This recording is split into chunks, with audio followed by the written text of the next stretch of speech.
Thank you, Mary.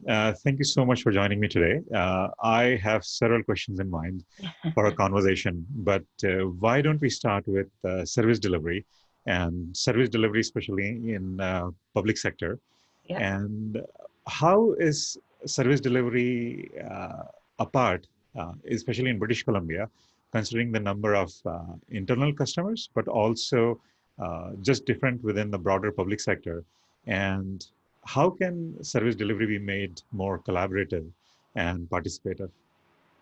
No, that's a really good question, Nirad. And yeah, across our service delivery lines, there's a varied um, um, programs that we are delivering. So it's not one size fits all, and that's the one thing I do love about the ministries and the teams working on that. But fundamentally, at the center is people. And so we always consider the people delivering the services and the people receiving the services. And so we're embarking on that digital journey right now and trying to mature and grow that. So service delivery can be efficient, but more importantly, um, accessible at the right time to the right people at the right spots. And so that means that we have many different avenues that people can access services. So I really like that about the BC government, that they're really trying to stretch themselves and reach out to the public in various ways, whether it's through workshops or getting direct feedback from the people receiving the services or staff delivering the services. And so really trying to make sure people are at the center and ensuring that we're not just having a cookie cutter approach, that we are looking at the particular services that are being delivered and ensuring that we're tailoring it to the needs of those individuals that are both delivering and receiving those services. So I think British Columbia is really taking a step forward in working across all of those teams and trying to leverage best practices, reaching out jurisdictionally, not only in North America, but across the world, and learning from some of those best practices as well to consider in our service delivery model across British Columbia. You mentioned the digital journey that the province has embarked on. Yeah. Now, some of the challenges that come with it is definitely providing service delivery within this digital realm, is engaging the citizens first and foremost, getting more output from the resource crunch or limited resources we are all into, overcoming the established processes, but also uh, overcoming the constraints laid by legacy systems. Yeah. You were part of one of the largest initiatives to kind of get rid of the legacy systems within the social sector. Considering it's such a big initiative, what were the lessons learned to date on this project? So that's a really great question, Rad, and that project is still going on. That's how big it is. The considerations around the legacy system were, again, change. What are the best avenues that we should consider to actually transition off those legacy systems and look at possibly enterprise solutions, or build once, repeat many, and trying to really focus in on how do we deliver those services efficiently, but more importantly, making sure that they're safe, secure, and accessible. Yeah. As you're aware, we live in a really beautiful province, but that province has geography that sometimes is challenging to some of the new digital services that we have. Definitely in central BC and northern BC, connectivity is a really big issue. So when we're thinking about transitioning services off those legacy systems, we really need to make sure that we have a variety of ways for those folks in some of those more challenged areas in British Columbia to be able to still get same access and service delivery when we're choosing the platform that we need to go back, we need to deliver services on. A really great example of that is, when we have fires or floods or natural disasters, Mhm. and how we can quickly spin up, our centralized services to be able to deliver emergency services. We have to keep those in mind when we're also building out those new ways of delivering the services from legacy. and make sure that we're incorporating any and all of those opportunities. So it's seamless and streamlined, and there's no interruption in services to those individuals. Another piece is the staff delivering services. Are there opportunities for us to automate some of those processes and improve the way that staff are able to deliver those services? And that comes with a lot of change. And with change comes a lot of discussion about how we do that properly, because again, one size doesn't fit all, Yeah. and it's not a cookie cutter approach.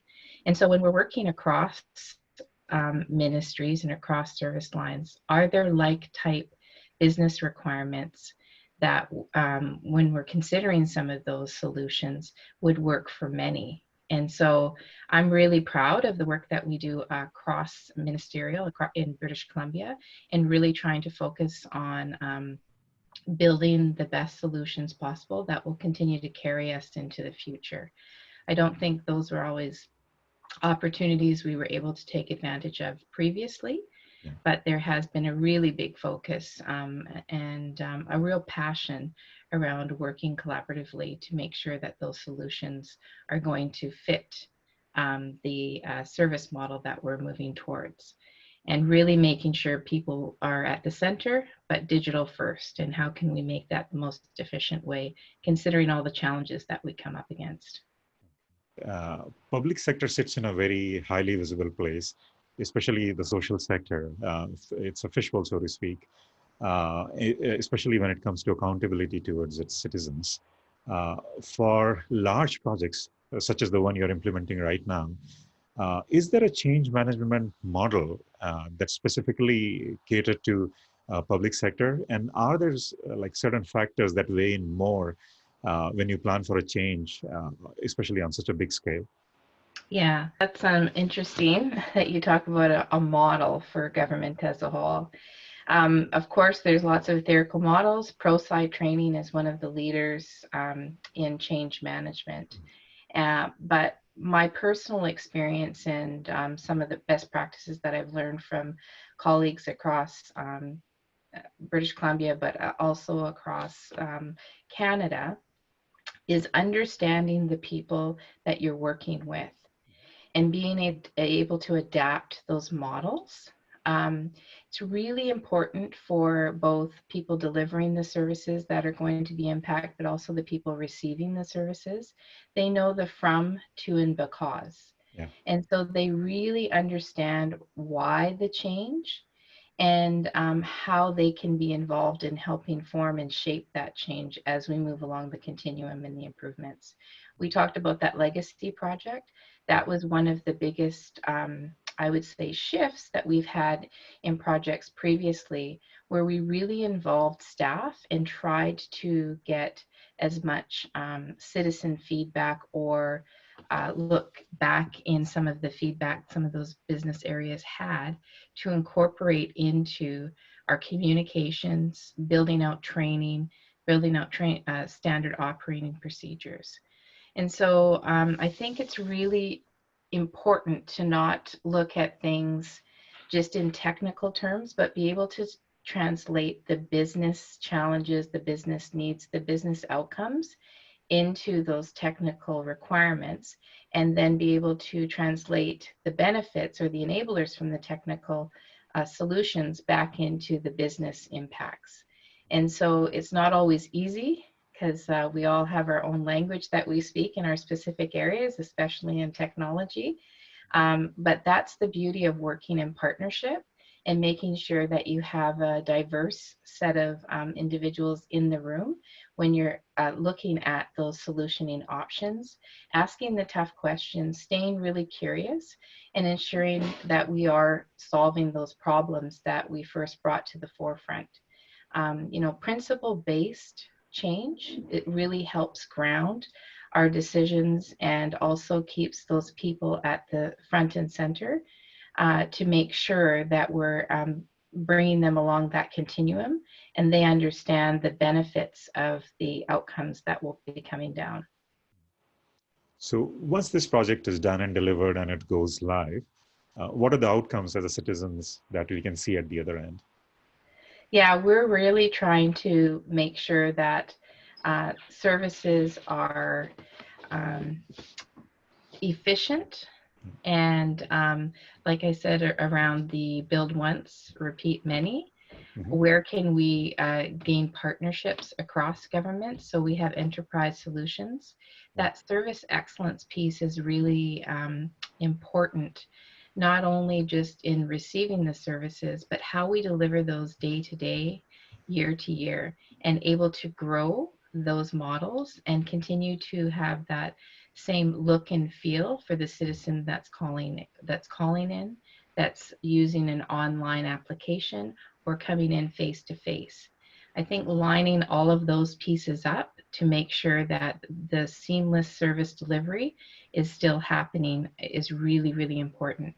Yeah. Also, to make sure that we're meeting the expectations of the citizens as well as folks delivering the services.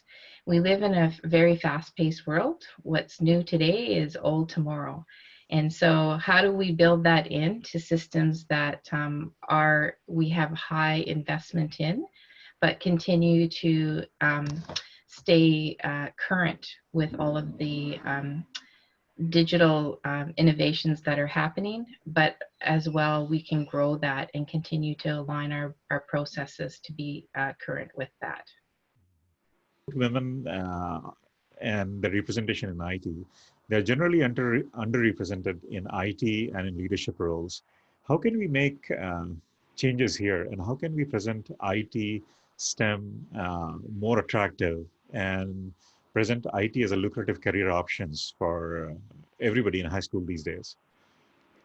Yeah, that's a really great question. And I thought a lot about that actually, because I Yeah. came into IT by accident. It's not Yeah. my background for sure. Okay. Yeah.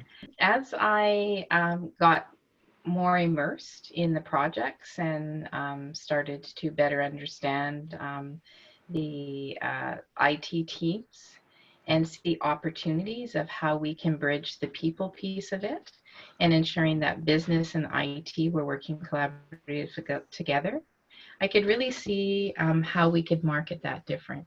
IT just isn't just about technology. IT is really about how do you innovate or how do you deliver solutions to people to solve their problems. And both women and men have great opportunities to do that together. And I don't always think that that's how we market it to younger folks. And I think it's hard to sometimes see possibilities or career pathing in the IT world. We talked about change management as one of our questions. We talked about service delivery as one of the questions. Those are all part of the IT space.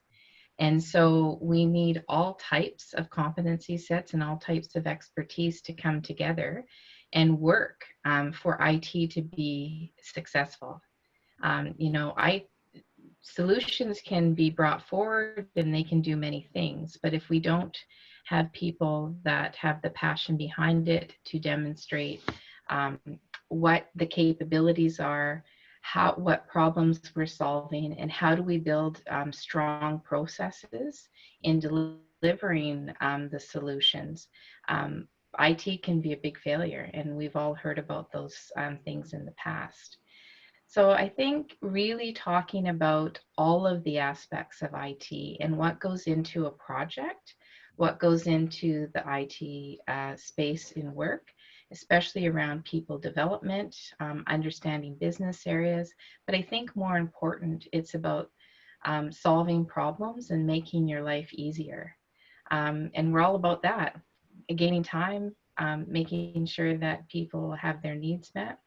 I thought a lot about an example in COVID that in this current eco climate that we're in now, and how everything has really become virtual. And in our space, we have lots of folks that are very vulnerable and became isolated quite quickly because they weren't able to have the same connections with either their workers or their family members. And so collaboration tools was really a big item that we needed to um, one, get to the individuals, but two, be able to teach them how they could use that. And again, not everybody has the same competencies levels or the ability to understand how to use some of those tools. And so really looking at different ways to make things simpler. And one of our team members said, hey, why don't we engage with some of the volunteer organizations out there and see if they would be willing in the communities to be able to help some of those folks that are needing more assistance, such as seniors or folks with disabilities or cognitive learning things, or they didn't have access to tools or connectivity due to financial impacts. And so I really appreciated all of the different community groups, uh, provincial organizations, as well as government coming together to solve those problems. And some really great stories coming out of that from folks that were in isolation, and how much it really meant just to hear somebody once a day and check in on them and make sure that things were going okay. So I think stories like that, making it real for folks in younger generations to see what possibilities are out there in the IT space. You've had a very successful career in public sector. What would you advise to all the young aspiring professionals who are just getting into public sector and want to have a successful career and grow within public sector? Yeah, I get asked that question quite a bit, and I'm just very grateful for the opportunities that have presented themselves. I've definitely had great leaders that I've been able to work with, and amazing colleagues and coworkers. And the one piece that stands out for me is I never say no to an opportunity. Even if it's not in my uh, forte, or I don't know much about it, I try to do some investigation, and then I try to open myself up to learning new things. And just as I said, I fell into IT by accident. I just wanted to try it. The impetus was to solve a big challenge and a problem that we were having in our service delivery. So I said, yep, I will take it on, and I will see what I can do with my colleagues and work with that team in the project. And so that led into other opportunities. So I think, staying curious, being open to new things and learning. The continuous and learning is really important when you are working in the public sector, because it will allow you to grow and develop in different ways that you never ever thought you would be in. And the variety that's offered in the public service is outstanding. That there's from service delivery to IT to really interesting projects, but more importantly, the work that is benefiting the British Columbians each and every day.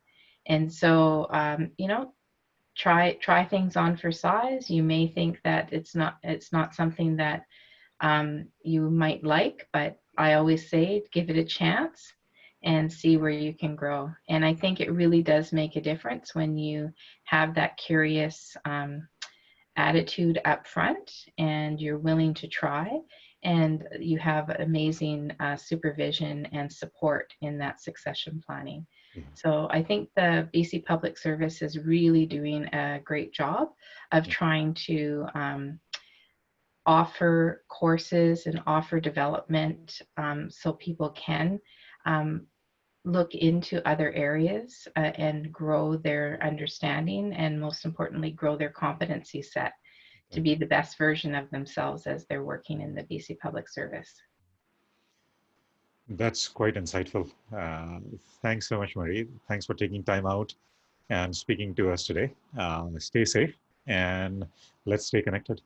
Yes, I really appreciate that, Narad, and thank you for this opportunity. I really appreciate it. It's a Thank pleasure you. to meet you.